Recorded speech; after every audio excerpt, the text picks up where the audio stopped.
Okay, I'm back.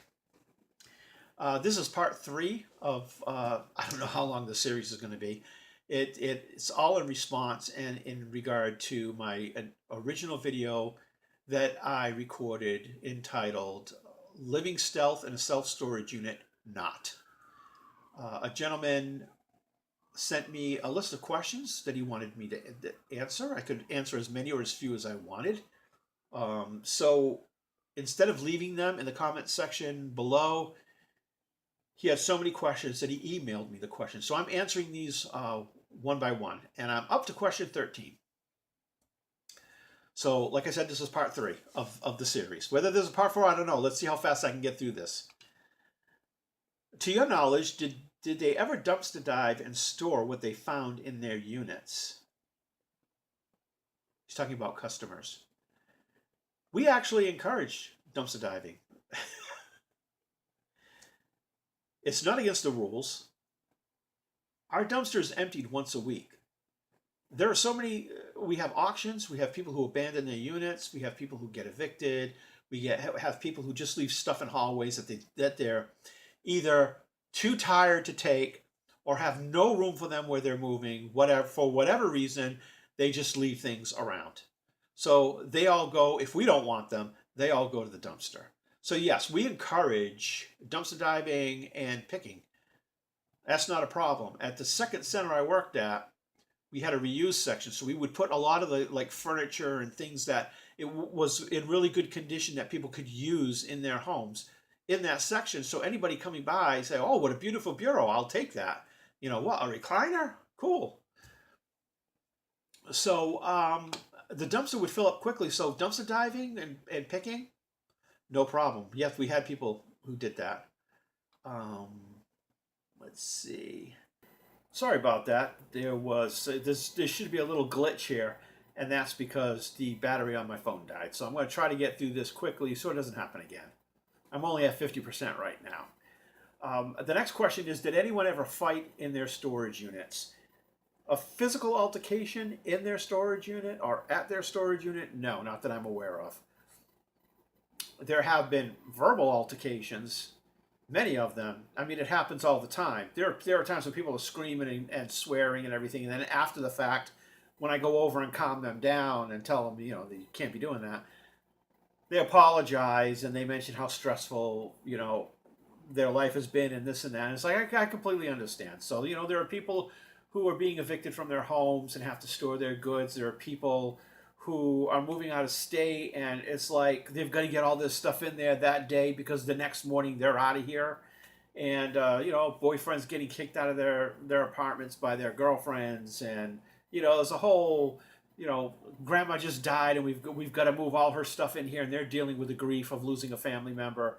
So I can understand how arguments can happen. But then there are the petty arguments about who gets what, and it's just, sometimes they're just completely petty. But there was a physical altercation at the second center I worked at. A woman and gentleman were returning a truck. They were returning a vehicle, and I guess they got in a fight on the way because when they got out of the truck, she was really on him like white on rice. And she was actually not just verbally assaulting him, but physically assaulting him as well. And he was just trying to protect himself and not lash out at her because, you know, when a guy lashes out at a woman, a majority of the time, he's the one who's taken away. So he was just trying to protect himself and not do anything. And she ended up pushing him into the glass door, and the glass door just spiderwebbed. And this is the story that I heard. And, you know, eventually she apologized and she paid for the damages.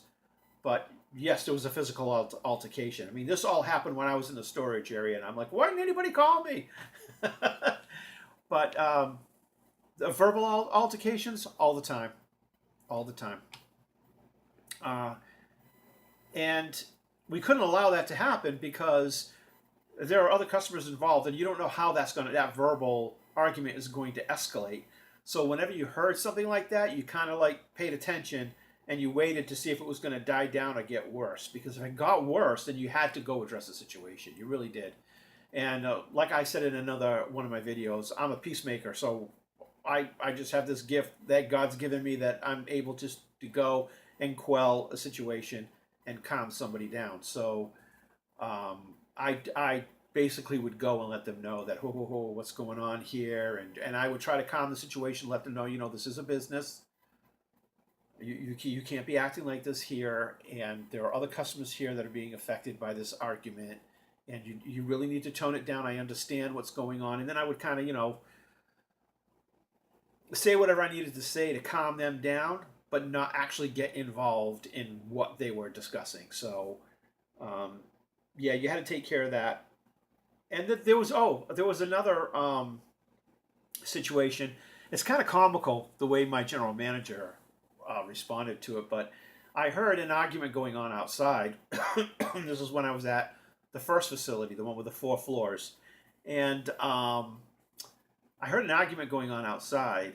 So, and I was on the 4th floor, and I went out on the fire escape, and I watched what was going on. There was a gentleman yelling at a woman, and another woman yelling at that same woman, and things were going on. And I'm like, well, my general manager's right in the building next to them. I mean, there's a window right there. He has to see what's going on, so he'll respond to it appropriately. So I went back into the building, but then I thought about it and came back out because the argument was still happening, and I saw what was going on. And it's like, let me go down there. I'm pretty good at trying to get people just to calm down and move on. So I went down the fire escape, and as I'm approaching the situation, my general manager came out from around the building, and he's waving me off like, no, don't get involved. But I ignored him. And I took the extra few steps and went over and asked what was going on. And, one woman was yelling that another woman was taking her picture and taking video of her, and she doesn't have the right to do it. She knows her rights. She can't do that. And I just told them, I don't know what's going on, what started this whole thing. This can't happen here. This is a place of business. You can't be acting this way. And as I'm talking to the woman who's screaming the most, the other woman finally got in her car, and she's like, okay, I'm just going to leave. But the woman I was talking to kind of prevented her from leaving, stopped her car, and she started yelling through the window in the car at the woman, and the woman felt like she couldn't leave. I just looked at the woman in the car and I said, are you leaving? She said, yes. I said, go ahead. Bye. Be on your way. That's okay. Bye. The minute that woman left, the whole thing de-escalated, and I was able to tell the other woman, look, if you have an issue, you need to talk with the police about that. I'm not getting involved in whatever was going on here, but this can't happen again. If you come back here, this can't happen again. So my boss told me that when this whole thing was going on, he hit the panic button. Now, the panic button is supposed to be used as if you're being robbed, if somebody shows up with a weapon and threatens your life. That's when you hit the panic button and get the police there. All it was a customer argument. All you needed to do was approach the situation and de-escalate it and get people to move on. That's all you had to do. And I didn't tell him that, of course. It's all going on in my head. And after the second woman left, about 20 minutes after she left, I had gone outside, and the police ended up coming through the lot. And I'm like, what are the police doing here? And I'm like, that's right. He pushed the panic button. I'm like, wow, it took the police so long to get here after that panic button was pushed. But I just told the police officer that I handled the situation. I de-escalated it, sent them on their way, and it was fine. And he looked at me like, what the heck am I doing here then? Why the heck was the panic button pushed?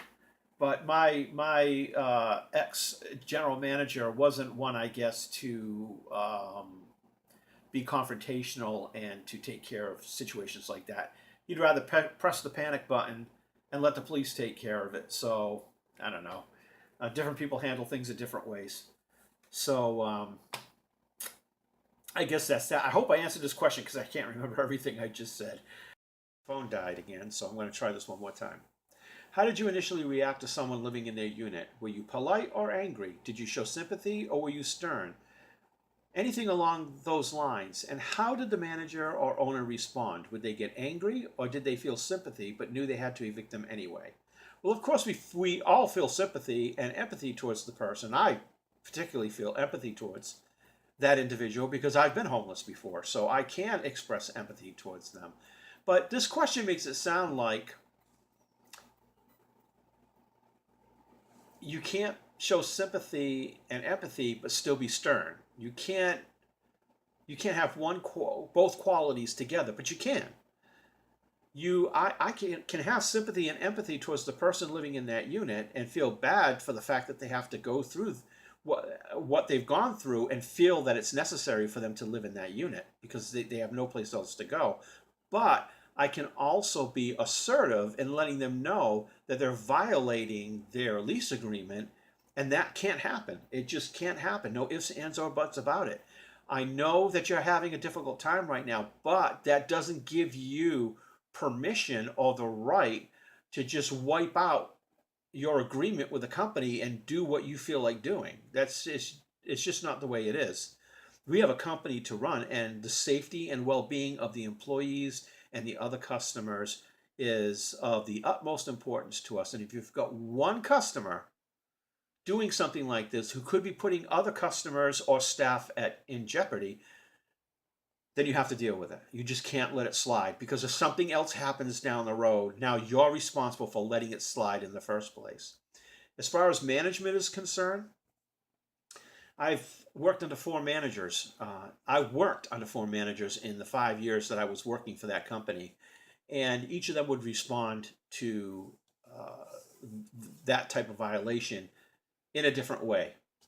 And it also depends on the attitude of the person who is violating the agreement. And yes, some of their background does factor in to their eviction. So some people will be evicted by the end of the day. I want you out by the end of the day. There are some people who may get 24 hours, 48 hours, or some people who might get a week.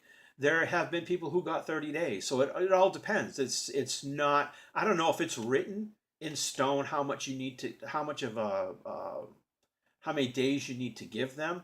I never looked that up. It's not my job responsibility. It's the responsibility of my general manager. So I always left it in their hands. My only job was to report the incident, and once they were evicted, to go back into that unit and make sure it was clean and ready to be rented for the next customer. The last question is, how would police react to people they had to evict? Were they professional? Did they ever abuse their authority, threaten people, or treat them poorly? Well, that's an easy question to answer because the police were never involved in evictions, at least none as that I know of in the 5 years that I was there. Everybody who got an eviction either left before or on the day of their eviction. So there was never a need to call the police. It's an internal thing, and the police are never involved unless somebody gives us a hard time and doesn't want to leave. But that didn't happen in the 5 years I was there, and I don't know, at least I can't recall that ever happening. So that's it on the questions.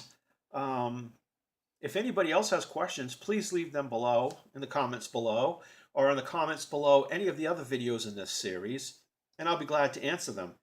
I don't have such a large viewership that I find it difficult to answer the comments in the comments section below. So as always, please hit the like button. I thank you for watching this video. Please subscribe and hit the notification bell so that every single time I post a video, you're notified. Thanks a lot. See you later.